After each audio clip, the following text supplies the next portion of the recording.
The worst nightmare of every Indian tech YouTuber is here. Google has released Gemini in real time, which can guide you while you are performing different tasks on your computer, from managing your Excel sheets to even complex video editing. And of course, it can help you navigate the weird websites that you visit on a regular basis. Now, you might think that such a powerful tool would be hard to access and would cost a lot of money, but it is actually free.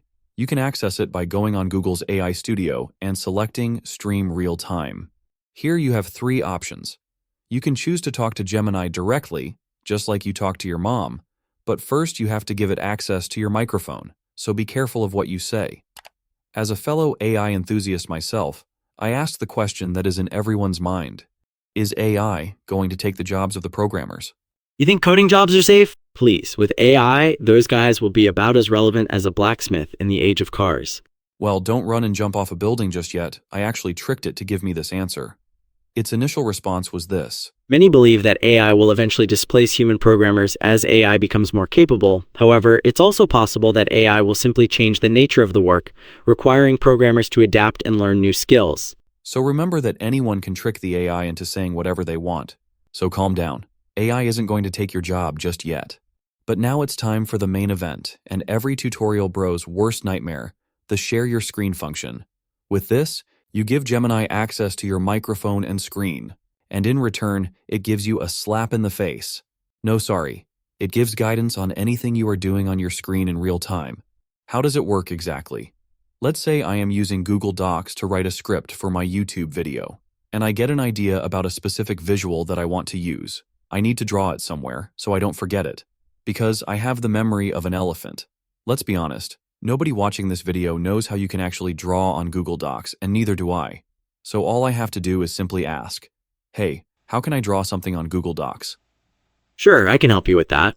You can insert a drawing into your Google Doc by selecting the Insert menu, then choosing Drawing, and then New. Does that help? Yeah, but how can I draw a line in this interface? The Line tool, which looks like a straight line, is located right next to the Shape tool. Great, now I can draw my amazing idea. Really, nigga? But what if I tried to use Gemini's biggest rival? Would it still give me the correct answer? So I opened ChatGPT and I asked it, how can I use ChatGPT's custom instructions? Okay, you will need to click on your profile picture, located in the top right corner. After that, please select Customize. Wow, Gemini left its beef with ChatGPT on the side and went on strictly business mode, giving me the correct answer. But now it's time to put it up to a really hard test. So I opened up Premiere Pro, imported a clip, and I asked, how can I zoom in on this clip continuously?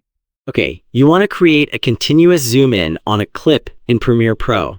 To do this, you'll want to use keyframes to gradually change the scale of the clip. Would you like me to explain that in more detail? Yes, explain it. Alright, to create a continuous zoom, first, select the clip you want to zoom in on within your timeline.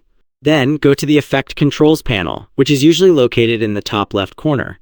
Under the Motion section, find the Scale property. Click on the stopwatch icon next to Scale at the start of the zoom to set the first keyframe, which will be the original size. Next, move the playhead on the timeline to where you want the zoom to end, and increase the scale value. Premiere Pro will automatically create another keyframe, and the transition between the two will create a smooth zoom. Yeah, all these professional 12-hour courses, you can throw them in the trash, because now we've got Gemini. The craziest part is that there is a tool that beats Gemini in all of these benchmarks, and I go over it in this video right here.